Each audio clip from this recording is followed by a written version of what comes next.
In recent developments, it has been disclosed by an informant that Mattel, a prominent toy manufacturing company located in the Nanhai district of Foshan City, which specializes in the production of popular plastic toys like Barbie and POLLY, is reportedly expediting its withdrawal from China. According to reports, it is said that the factory is expected to gradually complete its relocation and cease operations by the end of the year.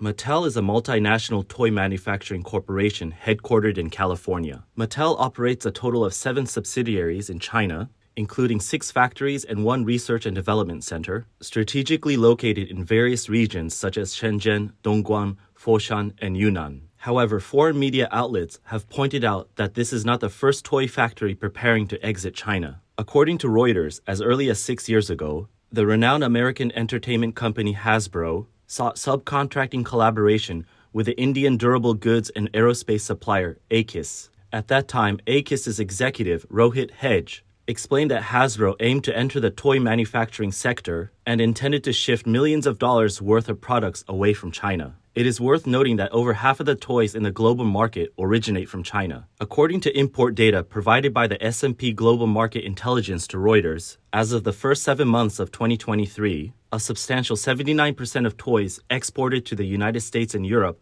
were produced in China. It is safe to say that the toy industry represents a perennial cornerstone of China's foreign trade. In light of these circumstances, the question arises: why are toy manufacturers opting to withdraw from China? As a major player in the toy industry, what is driving Mattel's decision to exit at this juncture? Is it part of a long-term strategic realignment, or are there other factors at play? Regarding these issues, industry experts believe that the withdrawal of these foreign brands is primarily due to a decline in profitability.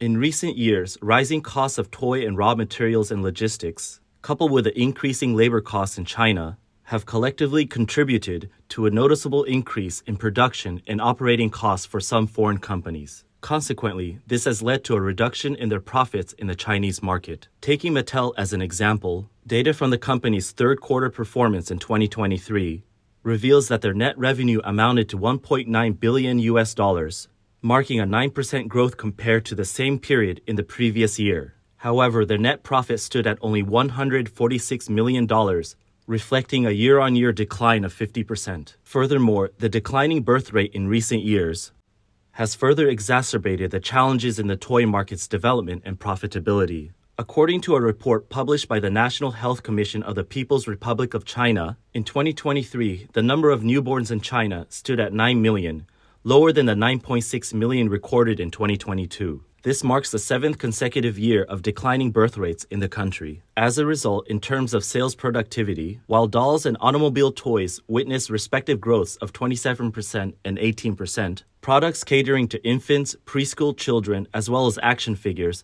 building sets, games, and various other categories saw declines of 2% and 19%. Despite a promising performance in the third quarter, the first half of 2023 was challenging for Mattel due to the overall market conditions, resulting in a loss of $79.3 million. Data from the research firm Circana also reveals that in the first half of 2022, toy prices in the UK surged approximately 8%. The report suggests that unless manufacturers can effectively reduce costs by relocating to more cost-effective production centers, prices are likely to continue experiencing significant upward pressure. Responding to the situation, Rohit Hedge openly expressed that should a substantial portion of production continue to stay in China in the coming years, the potential for rising toy prices will grow significantly. On the other hand, as per the American Retail Federation, with some Republican lawmakers calling for the repeal of China's most favored nation status, toy prices in the United States are expected to surge by over 20%. The term most favored nation status refers to the preferential treatment that World Trade Organization member countries grant to one another in areas of goods trade, services trade, and intellectual property rights. The revocation of China's MFN status by the United States implies that Chinese exports to the U.S. will no longer enjoy the lower tariff rates, significantly undermining their competitiveness. These two factors, as investigative reporters have uncovered, reveal that beyond the steadily rising costs, toys manufactured in China actually harbor significant safety risks. This may also serve as another reason why toy companies are contemplating withdrawing from China. Reports have indicated that toys such as the fidget toy knife and the energy nasal inhaler, which claim to offer stress relief and gained popularity in mainland China in 2023, have recently spread to Hong Kong and sparked a trend in Taiwan. However, after thorough investigation, journalists have discovered certain hidden dangers associated with these toys. For instance, wielding the fidget toy knife can easily cause harm to others, and some packaging even includes provocative messages like, "Poke anyone you don't like." As for the energy nasal inhaler, it primarily lures with unknown essential oils, and its dual-hole design poses a risk of children accidentally blocking their nasal passages, potentially damaging it and the nervous system. Reports indicate that even though these products continue to be widely available on Chinese e-commerce platforms and are gaining popularity among children, a majority of individuals express their concerns and dissatisfaction. Some have pointed out that these toys, with their highly realistic appearance and packaging that is difficult to distinguish from real products, can easily blur the lines between playtime and real life for children. This has the potential to lead to confusion and misguided behaviors. Toys that fail to meet safety standards and conceal their potential hazards, despite their internet fame, could also negatively impact the physical and mental well-being of children. In addition, some people have raised questions about the source of these toys' materials and criticized businesses for selling dangerous toys to minors. Furthermore, the local government of Cologne, Germany, has previously discovered during inspections that nearly half of the toys manufactured in China do not meet safety regulations. Among the known hazardous items, apart from certain plastic products containing dangerous toxins for children, there were cases of wires using substandard materials that quickly caught fire when connected to a power source. Some toys would burn and melt when exposed to fire, while others had sharp edges that could cause harm. Certain laser toys were also found to pose a risk to eyes. Peter Billich, a local government official responsible for inspections, also showcased these hazardous toys to the media. He explained that, aside from the primary concerns, there were some small components such as batteries, wires, electronic elements, which could easily get dislodged. This posed a significant risk as it could lead to children accidentally swallowing these components or having them become lodged in their nose. In response, the German Federal Ministry of Labor and Social Affairs believes that, in addition to government-mandated inspections, there must be a shift in consumer awareness. The media is also urging consumers to utilize a European online platform dedicated to sharing information about dangerous products and promptly report any such products that should be banned. The results of this inspection in Germany serves as a warning to countries with high demand for toys. According to data from Eurostat, the European Union's Statistical Office, China is the largest manufacturing country for toys imported into the EU. In 2021, a staggering 83% of toys imported into the EU were manufactured in China. Given this situation, the European Union is now contemplating the need for potential sanctions. In July 2023, the European Commission proposed new regulations that call for a ban on the import of toys containing chemicals deemed unsafe for children, especially those with components that can disrupt growth hormones. Furthermore, to ensure that all toys sold in the European Union comply with safety standards, the European Commission requires importers to hold a digital product passport to facilitate cargo inspections. The proposed amendment primarily targets chemicals in toys that affect the endocrine system, respiratory system, or specific organs, and aims to prevent substances that disrupt children's normal functioning,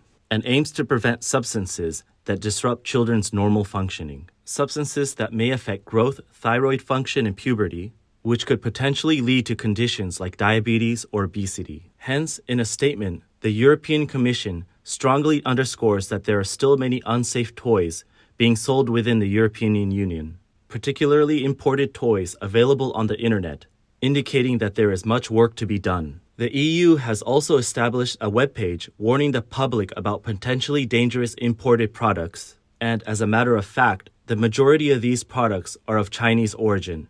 Reports of new incidents involving children choking or poisoning due to unsafe products are reported almost every week.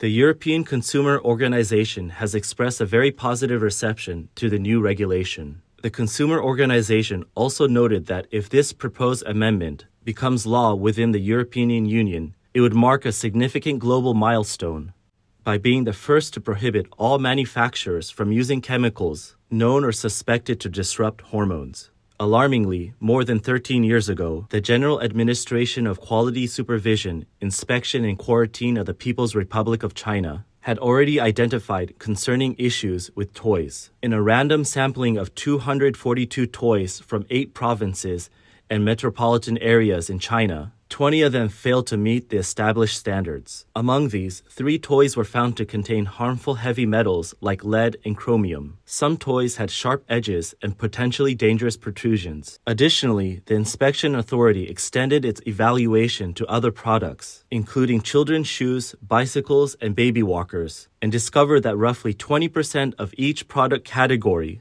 exhibited problems such as excessive formaldehyde levels and durability issues. Another factor, as suggested by experts, is that the policies of the Chinese Communist government have hastened the departure of numerous toy companies. According to a report in the Hong Kong newspaper Ming Pao, the Sturdy Toy Factory, which manufactures toys for Disney and Walmart, not only had poor working conditions and workers exceeding legal overtime limits by 3-fold, but also employed at least 5 child laborers. Professor Andy Sun, the executive director of the Asia Pacific Legal Institute, pointed out that China's labor law does have explicit regulations concerning working hours and wages for workers. The problem, however, lies in inadequate enforcement and non-compliance with these regulations. Additionally, the issue of child labor sheds light on larger concerns related to national policies. Other commentators have pointed out that families living in impoverished and remote areas often face significant economic hardships, particularly single-parent households. For many of them, their children may be the only source of income. This situation underscores the limitations of the one-child policy. Additionally, while the Chinese government enforced the policy, it failed to introduce corresponding measures like robust social welfare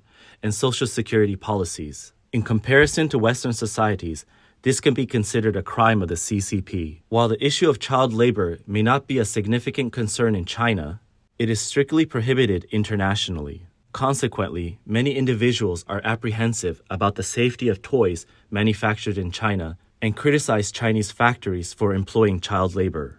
They also point to the government's indifference towards the well-being of women and children. Little did anyone know that just as the controversy over child labor was subsiding, the COVID-19 pandemic swiftly erupted from Wuhan and spread worldwide. This compelled the entire toy industry to intensify its efforts to relocate away from China.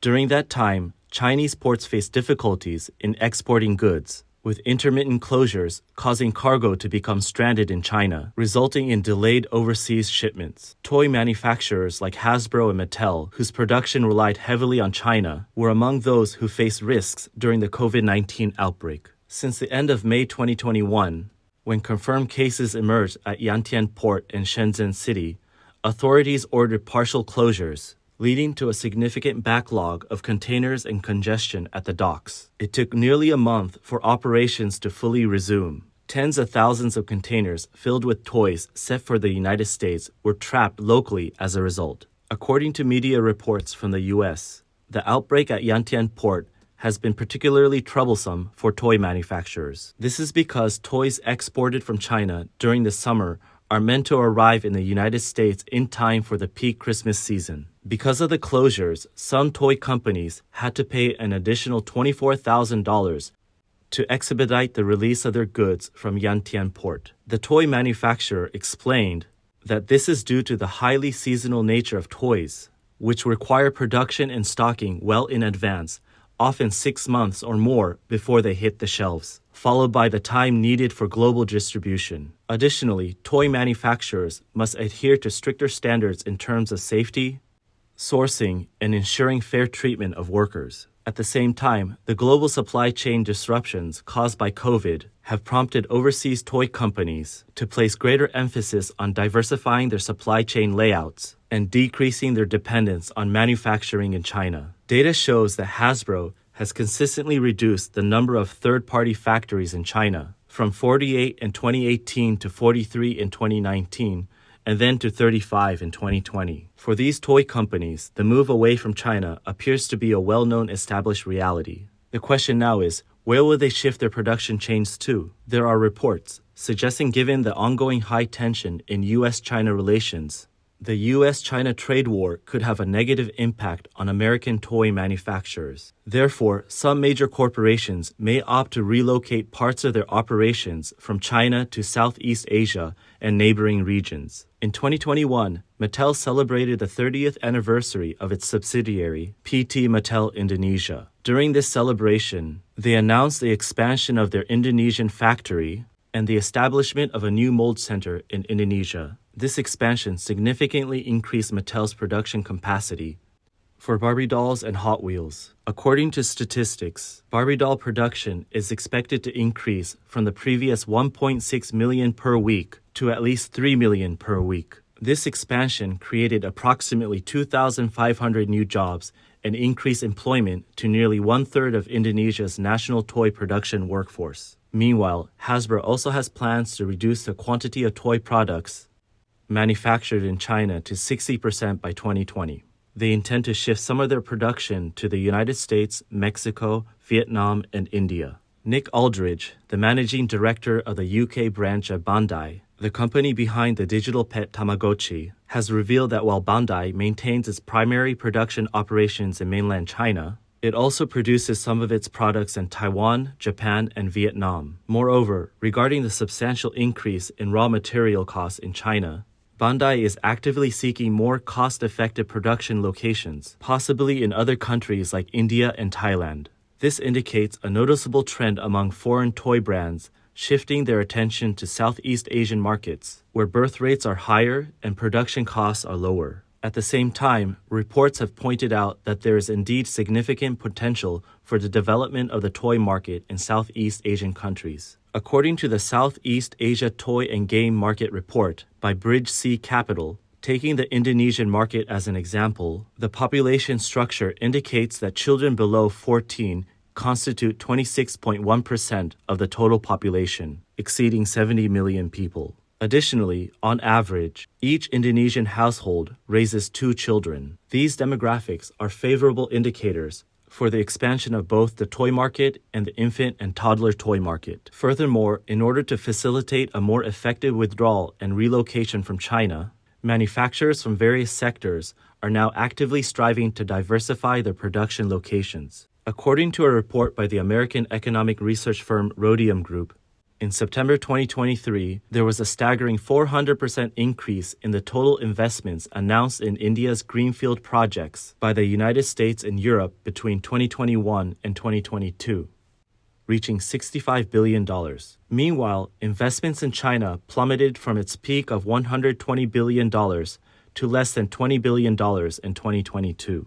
In 2018, Mexico, Vietnam, and Malaysia also attracted a portion of redirected capital.